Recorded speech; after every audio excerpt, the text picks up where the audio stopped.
दोस्तों, knowledge group पे मैं प्रियंका आपका स्वागत करती हूँ। और आज का विषय है हमारा हिंदी। ठीक है, हिंदी में हमारा जो टॉपिक रहेगा वो रहेगा संधि। ठीक है, हम आज जो बात करने वाले हैं आज की वीडियो में वो संधि रहेगी। ठीक है,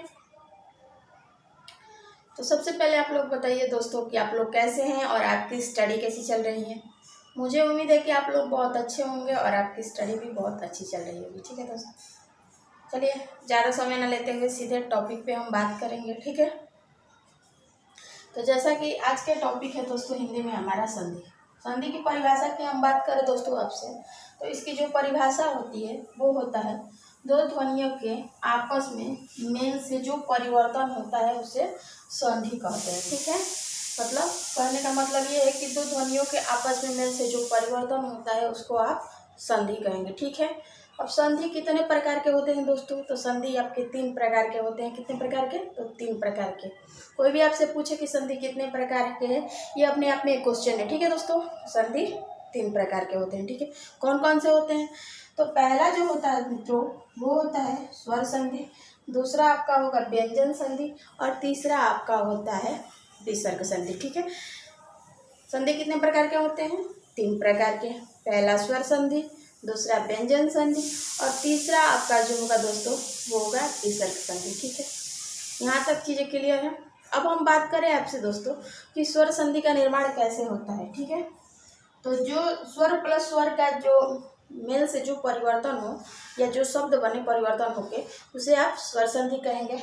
व्यंजन संधि का जो निर्माण होता है दोस्तों वो होता है व्यंजन प्लस स्वर या व्यंजन प्लस व्यंजन या स्वर प्लस व्यंजन के मेल से जो परिवर्तन होकर शब्द बनते हैं उसे आप व्यंजन संधि कहेंगे। ठीक है, अब विसर्ग संधि की हम बात करें आपसे दोस्तों, तो विसर्ग प्लस स्वर के मेल से जो शब्द बनेंगे या विसर्ग प्लस व्यंजन के मेल से जो शब्द बने उसे आप व्यंजन संधि कहेंगे। ठीक है, जैसे कि हमने बात की दोस्तों संधि की परिभाषा और हमने इसमें बात की कि संधि 3 प्रकार के होते हैं, एक स्वर संधि, व्यंजन संधि और विसर्ग संधि। ठीक है, अब उसमें हमने जाना कि स्वर संधि का निर्माण कैसे होता है, व्यंजन संधि का निर्माण कैसे होता है और विसर्ग संधि का निर्माण कैसे होता है। चलिए अब सबसे पहले हम बात करेंगे आपसे मित्रों स्वर संधि के विषय में। ठीक है, तो चलिए आइए जानते हैं कि स्वर संधि क्या होता है। ठीक है, और उसका उपयोग संधि में किस प्रकार होता है और उसके अंतर्गत कौन कौन सी संधि आते हैं, हम इसी के विषय में जानकारी लेंगे। ठीक है,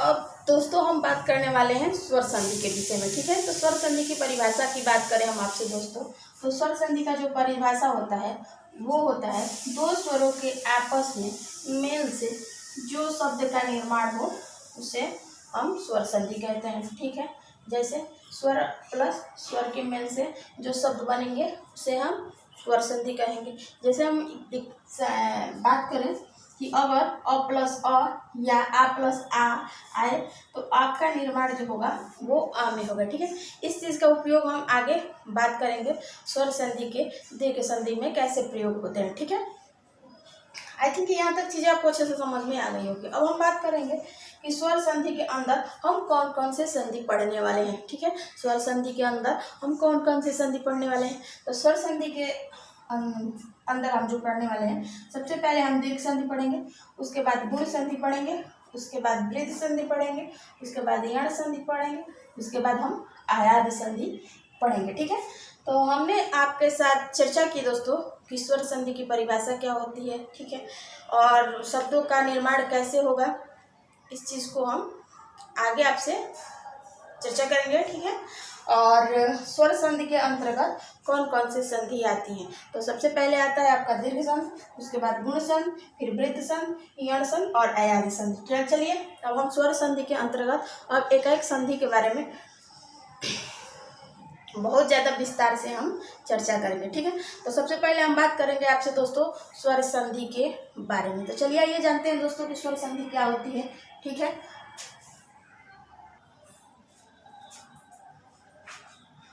अब हम स्वर के अंदर सबसे पहले बात करेंगे दोस्तों आपके साथ दीर्घ संधि के बारे में। ठीक है, तो इसकी जो परिभाषा होती है दोस्तों वो होती है दो समान स्वरों का आपस में मेल से जो परिवर्तन हो उसे दीर्घ संधि कहते हैं। ठीक है, जैसे परिवर्तन होके आ में, बड़ी ई में और बड़ा ऊ में परिवर्तन हो जाता है। ठीक है, और इस चीज़ का उपयोग आगे जो है उदाहरण सहित हम आपको बताएंगे। ठीक है, जैसे कि अगर मान लीजिए अगर अ प्लस अ आए तो आपका आ में परिवर्तन हो जाएगा। अगर आ प्लस आ आए तभी भी आपका आ में परिवर्तन हो जाएगा। अगर आ प्लस अ आए तभी भी आपका आ में परिवर्तन हो जाएगा, या अ प्लस आ आए तो आपका आ में परिवर्तन हो जाएगा। ठीक है, आगे ऐसे ही अगर छोटी ई प्लस छोटी ई आए तो बड़ी ई में परिवर्तन हो जाता है, या बड़ी ई प्लस छोटी ई आए तभी भी आपका परिवर्तन जो होकर बनेगा शब्द दोस्तों वो बड़ी ई बनेगा।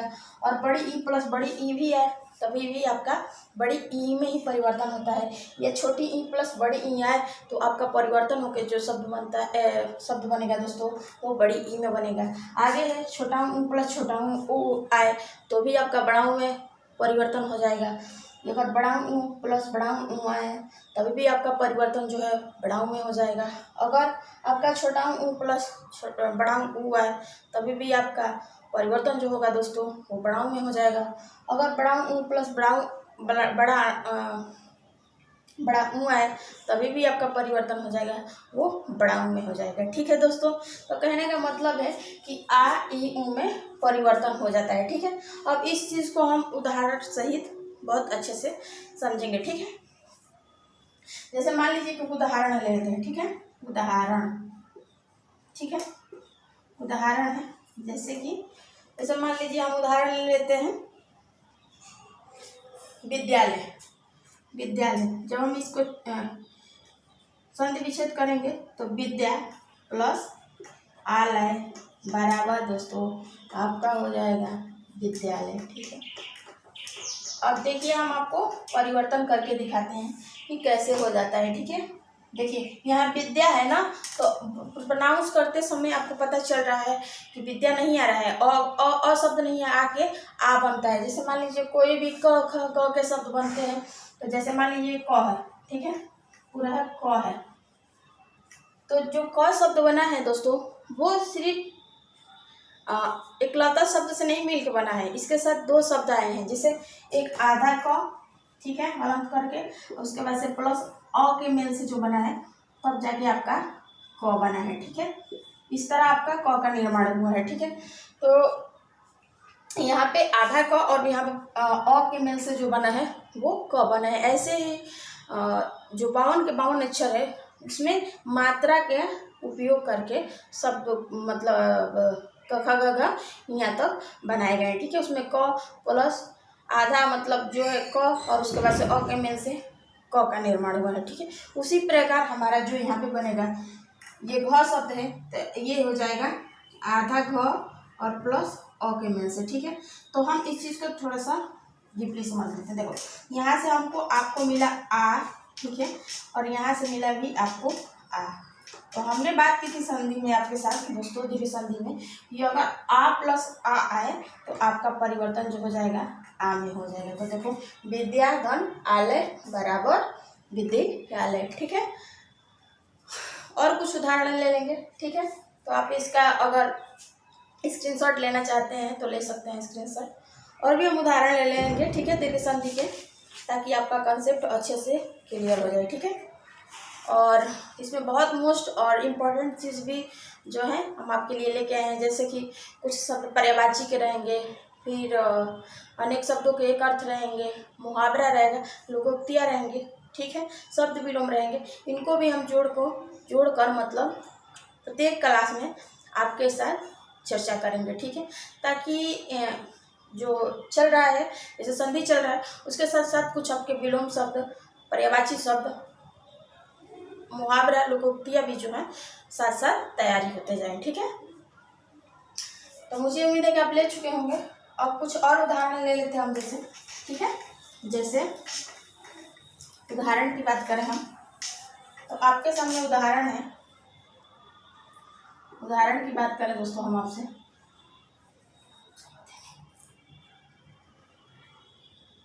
उदाहरण लेंगे जैसे मान लीजिए आपके सामने उदाहरण है दोस्तों दशानन। ठीक है, दशानन, नन। ठीक है, इसका संधि विच्छेद करिए। जब हम इसका दोस्तों संधि विच्छेद करेंगे तो होगा 10 प्लस अनंत। ठीक है, अनंत क्या हो जाएगा? दशानन। दशानन का संधि विच्छेद करेंगे तो 10 + आनंद। आप हमें बताइए यहाँ से कौन कौन से मात्रा निकल के आ रहे हैं शब्दों से। देखिए यहाँ से जो आपका हो रहा है अ आ रहा है और यहाँ से आपको सीधे ही आ दिख रहा है। तो हमने दीर्घ संधि के में बात की, अगर अ + आ आए तो परिवर्तन आपका जो हो जाएगा दोस्तों वो हो जाएगा आ में। ठीक है, तो इस तरह देखो दशानन, तो यहाँ से 10 उठ के आ गया और फिर यहाँ से आ शब्द आके फिर आधा न अनाधा न जुड़ के इस तरह बन गया आपका दशानन। ठीक है, आगे और कुछ एग्जांपल लेते हैं, जैसे वेदांत। वेदांत का हम देखिए वेद प्लस अंत बराबर हो जाएगा आपका, अंत बराबर हो जाएगा वेदांत। ठीक है दोस्तों, क्या हो जाएगा? वेदांत। अब देखिए यहाँ से आपको कौन कौन से शब्द मिल रहे हैं? अ मिल रहा है और यहाँ से भी आपका अ मिल रहा है। दोनों का परिवर्तन होगा तो आ में हो जाएगा। देखो वेद प्लस अंत, अंत बराबर वेदांत। ठीक है दोस्तों, वेदांत। देखो आ का प्रोनाउंस हो रहा है ना यहाँ पे, तो इस तरह जो है परिवर्तन होता रहता है। कुछ और अब छोटी ई से संबंधित ले लेंगे। ये तो आ से संबंधित हमारे उदाहरण थे, अब छोटी ई से संबंधित ले लेते हैं। ठीक है, तो आ वाला जो दीर्घ संधि में है उसके उदाहरण आपको अच्छे से समझ में आ गया होगा। अब छोटी ई वाले लेते हैं, जैसे आपके सामने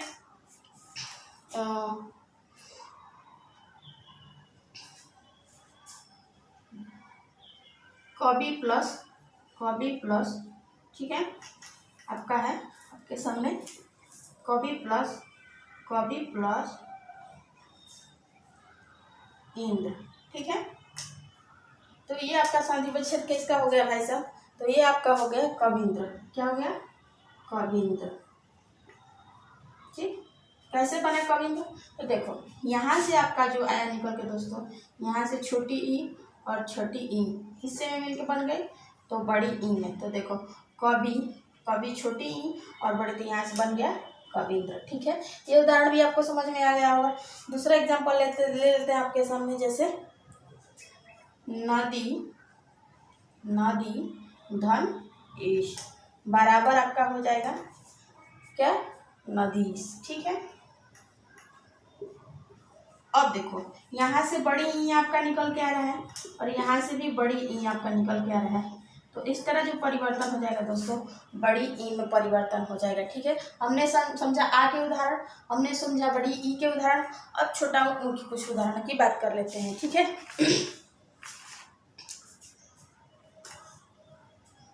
तो ले लीजिए दोस्तों इसका स्क्रीनशॉट। अब हम बड़ा ऊ की बात करेंगे। ठीक है, बड़ा ऊ से संबंधित उदाहरण, जैसे हमारा उदाहरण है आपके सामने दोस्तों बड़ा ऊ से संबंधित, जैसे भुर्जा। तो जब हम भुर्जा को संधि विच्छेद करेंगे दोस्तों, तो भू प्लस ऊर्जा बराबर आपका क्या हो जाएगा? भुर्जा हो जाएगा। ठीक है, भुर्जा। ठीक है, अब देखो यहाँ से क्या हुआ निकला दोस्तों आपके बड़ा ऊ। ठीक है, और बड़ा ऊ आए तो हमने आपसे बात की दोस्तों कि अगर दोनों आए तो आपका बड़ा ऊ में परिवर्तन हो जाएगा। तो देखो दोस्तों यहाँ पे भू प्लस ऊर्जा बराबर भुर्जा। ठीक है, दूसरा उदाहरण लेते हैं आपके सामने दोस्तों बड़ा ऊ से संबंधित, जैसे आपका एक जैसे भूष्मा। तो भूष्मा के जब संधि विच्छेद करेंगे तो भू प्लस उष्मा। ठीक है, जब भू प्लस उष्मा करेंगे तो आपका शब्द जो बनेगा भाई साहब वो बनेगा भूष्मा। ठीक है, और कैसे बना भूष्मा? देखो यहाँ से आपका बड़ा ऊ, ठीक है, और यहाँ से भी आपका बड़ा ऊ है, तो आपका परिवर्तन जो हुआ बड़ा ऊ में हो गया। ठीक है, एक इस तरह से बनाते हैं और एक इस तरह से भी बड़ा ऊ बनाते हैं ना। ठीक है, ये मत घबराइएगा कि अगर मैडम ये लगाई है तो इसके जो है मात्रा वाला, तो ये दोनों को भी आप बड़ा ही ऊ बोलते हैं। ठीक है, तो मुझे उम्मीद है यहाँ तक उदाहरण आपको अच्छे से समझ में आ गया हो। तो आप इसका स्क्रीनशॉट ले लीजिए।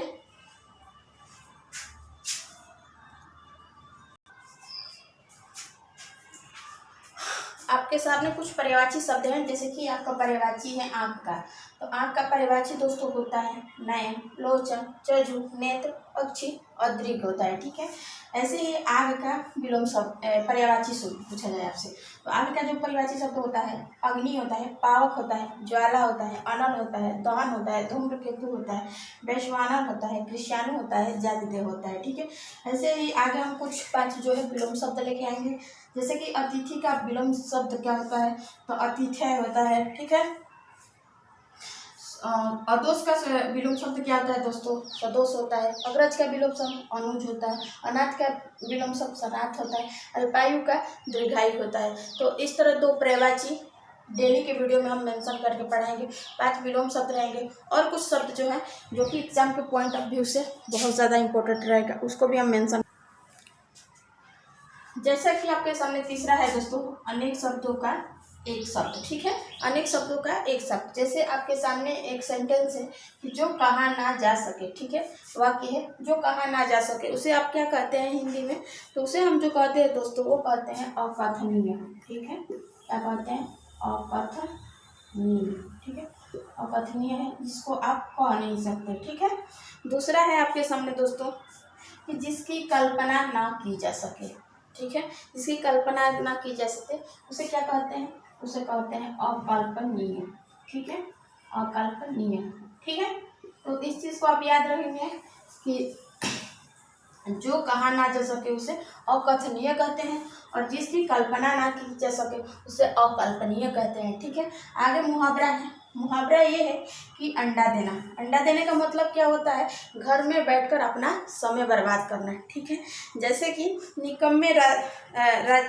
निकम्मे राज की पत्नी जो है उसे घर में पड़े देखकर एक दिन कह ही दिया कि यहाँ घर में लेटे लेटे तुम घर में लेटे लेटे अंडा सेते रहोगे। ठीक है, या कुछ कमाओगे। ठीक है, ऐसे दूसरा शब्द है आपके सामने दोस्तों अंकुश लगाना। ठीक है, अंकुश लगाने का मतलब होता है पाबंदी या रोक लगाना। ठीक है, अब हम इसकी उदाहरण की बात करें दोस्तों, तो जैसे खर्चीला लड़का था, अब उसके पिता ने उसका जेब खर्चा देना बंद कर दिया।